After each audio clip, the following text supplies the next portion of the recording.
ఒకటే మాట ఇందాక తణుకులో చెప్పాం, మేము మీకు ఇన్ని కోట్ల మంది ప్రజలకి, నలిగిపోతున్న యువతకి ఉపాధి అవకాశాలు, ఉద్యోగాలు, పరిశ్రమలు, అభివృద్ధి దిశగా రాష్ట్రం క్షేమంగా ఉండాలి అని ఆలోచించి చాలా పెద్ద మనసుతోటి అందరం ఒకరినొకరు తగ్గించుకొని, సైజ్ తగ్గించుకొని, చంద్రబాబు గారు కూడా తెలుగుదేశం పార్టీ సంస్థాగత నిర్మాణం ఉండి కూడా రాష్ట్ర ప్రజల క్షేమం కోసం, సంక్షేమం కోసం అందరం సైజులు తగ్గించుకొని ఈ రోజున ఉమ్మడిగా నిలబడతా ఉన్నాం. ఒకటే, మీ భవిష్యత్తు కోసమే, మీ ఉపాధి అవకాశాల కోసమే, మీకు అండదండగా ఉండడం కోసమే. రౌడీ రాజ్యం పోవాలి, రామరాజ్యం రావాలి, ధర్మం నిలబడాలి. ఇందాక తణుకులో నేను ఆఖరణ మాట్లాడాను. మనకి అనుభవం, కూటమి ప్రభుత్వం ఏం చేయబోతుంది, ఎలాంటి కార్యక్రమాలు ఉంటాయి, ఎలాంటి సంక్షేమ కార్యక్రమాలు ఉంటాయి, వీటన్నిటినీ ముఖ్యమంత్రిగా సుదీర్ఘమైన అనుభవం ఉన్న చంద్రబాబు గారు నేను మాట్లాడిన తర్వాత వారి అనుభవంతో చాలా లోతుగా విశ్లేషణతో వారు మీతో మాట్లాడతారు. దానికి ముందు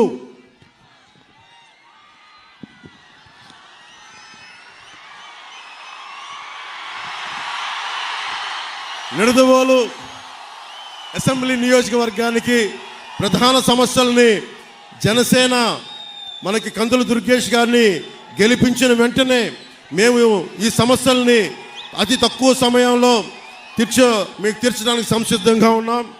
చిన్న కాశీ రేవుకి వెళ్ళే మార్గాన్ని పునరుద్ధరణ చేయడం, నిడదవోల్లో 100 పడకల ఆసుపత్రి నిర్మాణాన్ని పూర్తి చేయడం, నిడదవోలు పట్టణంలో మనం ఎదుర్కొంటున్న డంపింగ్ యార్డ్ సమస్యని అత్యంత తక్కువ కాలంలో పరిష్కారం చేయటం, గోదావరి జలాల్ని నిడదవోలు పట్టణ ప్రజలకి అందేలా చర్య తీసుకోవటం, స్వచ్ఛమైన నీటిని ప్రజలకు అందించడం, ముఖ్యంగా యువతకి ఒక ఇండోర్ స్టేడియాన్ని నిర్మించడం, నిడదవోలు సమిశ్రగూడెం మధ్య ఉన్న ఈ పురాతనమైన ఓల్డ్ హ్యావ్లాక్ వంతెన స్థానంలో కొత్త వంతెన్ని నిర్మించడం, కంసాలిపాలెం మాధవరం బ్రిడ్జిని పునరుద్ధరించడం, నిడదవోలు మండలంలో ఆంజనేయపురం, సింగవరం గ్రామాల్లో నిర్మించిన టిట్కో ఇళ్ళు మనకి చంద్రబాబు గారు 2014లో ముఖ్యమంత్రిగా కేంద్ర ప్రభుత్వం సహకారంతో టిట్కో ఇళ్ళు నిర్మిస్తే ఈ రోజు వరకు లబ్ధిదారులకు అందించలేదు. మన కూటమి ప్రభుత్వం రాగానే లబ్ధిదారులందరికీ టిట్కో ఇళ్ళని అందిస్తాం. అర్హులైన ప్రతి ఒక్కరికి టిట్కో ఇళ్ళని అందిస్తాం. పెరవలి మండలం కేంద్రంలో బస్ స్టాండ్ నిర్మిస్తాం. పెరవలి ప్రభుత్వ ఆసుపత్రిలో మన నేషనల్ హైవే 16కి రోడ్డుకి కొంచెం ఇబ్బందిగా ఉంది. అరటి రైతులు, ఇతర రైతాంగం ప్రజలు తణుకు వెళ్ళడానికి ఆ కటింగ్ని వెంటనే రాగానే వచ్చే చర్యలు తీసుకుంటాం. కానూరు నడుపల్లి తణుకు రోడ్డుని ఆధునీకరిస్తాం. ముక్కాల నుండి పెరవలి వరకు రోడ్డుని ఆధునీకరణ, మర్రెపాలెం బ్రిడ్జిని అందరికి అసౌకర్యంగా ఉంది, దాన్ని వెడల్పు చేయటం. నిడదవోలు అసెంబ్లీ నియోజకవర్గంలో జగన్ పాలనలో రోడ్లు గుంతలమయమైపోయింది. వచ్చిన 3 నెలల సమయంలోనే గుంతలన్నీ పూడ్చి కొత్త రోడ్లకి మాకు వేసే చర్యలను తీసుకుంటామని తెలియజేసుకుంటూ, జనసేన, టీడీపీ, బీజేపీ కూటమి చేపట్టబోయే ముఖ్య కార్యక్రమాల్లో ప్రతి చేతికి పని, ప్రతి చేనుకు నీరు, ఇదే జనసేన, టీడీపీ, బీజేపీ కూటమి లక్ష్యం. బీసీల భవిష్యత్తుకి గ్యారంటీగా నిలబడతాం. మీరు పోలవరం ప్రాజెక్ట్ ఇందాక తణుకులో మాట్లాడుతూ ఉన్నా, ఈ ఇరిగేషన్ మంత్రి ఉన్న వైసీపీ మంత్రి పోలవరం ప్రాజెక్ట్ ఎప్పుడంటే అబ్బని తీయని దెబ్బ ఎంత కమ్మగా ఉందరో అబ్బా అని దానికి డ్యాన్స్ ప్రాక్టీసులు తప్ప ఎవరైనా మంత్రి పోలవరం ప్రాజెక్ట్ ఎప్పుడు నిర్మిస్తారంటే మేము పలానా సమయంలో నిర్మిస్తాం బాధ్యతగా మాట్లాడటం. ఒక్క వైసీపీ మంత్రి ఈ రోజు వరకు సమస్యల మీద స్పందించడం. ఏదైనా మాట్లాడితే చంద్రబాబు గారిని వ్యక్తిగతంగా నిందిస్తారు, నన్ను వ్యక్తిగతంగా నిందిస్తారు. పాపం భువనేశ్వర్ మనకి పురంధేశ్వరి గారి మీద అకారణంగా తిడతారు. అంతే తప్ప మనం అడిగిన దానికి ఒక్కదానికి సమాధానం చెప్పరు. మేమేం అడుగుతున్నాం? ఉపాధి అవకాశాలు ఏమైనాయి? పోలవరం ఎప్పుడు పూర్తవుద్ది?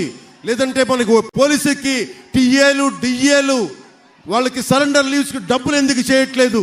కాంట్రిబ్యూటరీ పెన్షన్ స్కీమ్ని మీరు రద్దు చేస్తానని చెప్పారు, ఎందుకు రద్దు చేయలేదు? పోలవరం ప్రాజెక్ట్ నిర్మించలేదు, చిన్న చితక నీటి తరహా ప్రాజెక్టులని ఎందుకు పూర్తి చేయలేదు?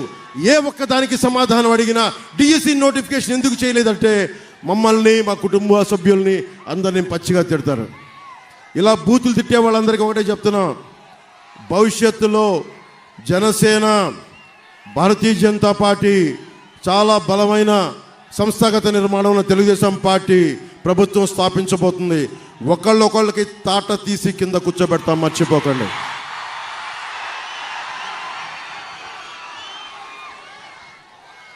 పాపం వైఎస్ వివేకానంద రెడ్డి గారిని చంపేసి ఆ హంతకులు వెనకేసుకొస్తా ఉన్నారు. వాళ్ళ ఇంట్లో వాళ్ళకే రక్షణ లేదు, సొంత చెల్లెళ్ళకే రక్షణ లేదు. సొంత చెల్లెల్నే గోడకేసి కొట్టినోడు. మన సగటు ఆడపిల్లలంతా 3,000 మంది ఆడపడుచులు అదృశ్యం అయిపోతే ఈ రోజు వరకు ఒక మాట దాని మీద బదులు ఇవ్వలేదు, ప్రెస్ మీట్ పెట్టలేదు. మేము కోరుకుంటుంది ఆడపిల్లలకి భద్రతగా ఉండే సమాజం, ఉపాధి కల్పించే ప్రభుత్వం, అన్నిటికీ రైతాంగానికి అండదండలుగా ఉండే ప్రభుత్వం. సిపిఎస్కి ఇందాక తణుకులో చెప్పాను, ఎక్కడికి వెళ్ళినా సరే సిపిఎస్ గురించి, ఉద్యోగుల గురించి అడిగితే నేను ఒక ఉద్యోగి కొడుకుగా చెప్తున్నాను. దీనిని ఒక పరిష్కార మార్గం కనుక్కుంటాం, మాట్లాడతాం అసెంబ్లీలో. ఇంత వైసీపీ 151 మంది సభ్యులు, 30 పైగా పార్లమెంట్ సభ్యులు పెట్టుకుని ఏ ఒక్కరికి కూడా ఈ రోజు వరకు సమాధానం లేదు. నీకు డిబేట్స్ లేవు అసెంబ్లీలో. మీరు ఊహించుకోండి, ఇప్పుడు దాకా జరగని అద్భుతమైన డిబేట్స్, చక్కని డిబేట్స్, పరిష్కార మార్గాలు కూటమి ప్రభుత్వం రాగానే 2024 మే 14 నుంచి మనకు జూన్ తర్వాత రిజల్ట్స్ వచ్చినప్పటి నుంచి నిజంగా ఒక ప్రజాస్వామ్య బలంతో కూడిన ప్రభుత్వం, బలమైన రాష్ట్ర సంక్షేమానికి కోరుకున్న నాయకులు ఎలా పనిచేస్తారు? ఒక సమస్య చెప్తే మేము ఒళ్ళొంచుకొని పనిచేస్తాం. మీరు ఒక సమస్యను మా దృష్టికి తీసుకొస్తే రోడ్ల మీదకి అహిర్నిశలు ఏ మాత్రం రెస్ట్ తీసుకోకుండా పనిచేస్తామని మీ అందరికీ తెలియజేసుకుంటూ, ఈరోజు ఇప్పుడు అనుభవజ్ఞులతోటి, ఆయన అనుభవంతో రాష్ట్రాన్ని బలమైన పదంతో మార్గంలో నడిపించిన సీనియర్ నాయకులు, తెలుగుదేశం జాతీయ అధ్యక్షులు శ్రీ చంద్రబాబు నాయుడు గారిని మాట్లాడమని కోరుకుంటున్నాను.